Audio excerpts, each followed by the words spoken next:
Amarana ny vaovao kosa isika ao anatin'ny fampahafantarana anao ny tontolon'ny sarimihetsika Valala sy Adisanina.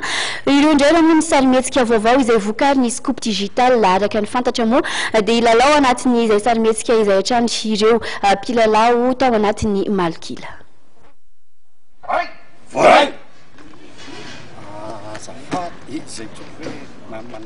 Valala sy Adisaina ireo indray ny lohatenin'ireo sarimihetsika vaovao izay ahodin'ilay trano mpamokatra horonan-tsary Scoop Digital amin'izao fotoana izao.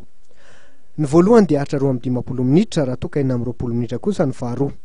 Horonan-tsary ahitanareo mpilalao sarimihetsika hita tao Malokila sy 104 no hita amin'ity horonan-tsary vaovao ity.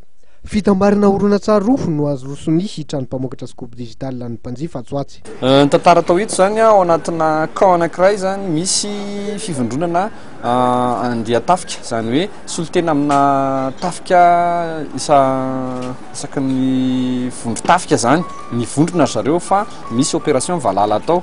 Dia ao anatin'izay nefa misy vondron'olona na olona vitsivitsy izay tsy tokony ho tafiditra ao anatiny ao tafiditra ao dia tsy manaraka n'ilay fepetra maramila fa dia manao izay zavatra tian-dralao atao zany hoe misy zavatra tadavin-dralao anatin'ilay dia raikitra ny fifandonana ara-potikevitra eo amin'ny fomba fanao zany tsy mitovy dia izay ny tena misongadina anatin'ilay tantara. Vokatra hafa kely itiketrehan'ny Scoop Digital ity satria dia anisan'ny nanaovana fikarohana manokana. Ohatra amin'izany ilay tantara mitondra ny lohateny hoe Valala izay miresaka fiainana ao anatina toby miaramila ka nisiana tompon'andraikitra manokana manofana ireo mpilalao anana nisy toetoetra miaramila. Ankoatr'izay eo amin'ny lafiny teknika dia delegasiona matanjaka hatramin'ny 30 eo no mandrafitra ny teknika manao ny fanodinana ny sary any an-toerana.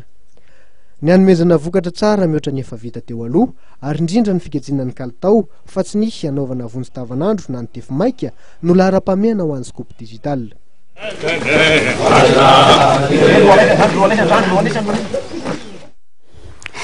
Dia tapitratra ihany koa ny vaovao antsika ary tamin'ny tsy takariva ity tompoko ray tompoko vavy isaorana sy ankasitrahana hatrany moenao nanjoy izany hatramin'ny farany metraka ny veloman-drapita fa rahampitso amin'ny valora indray ny tenako.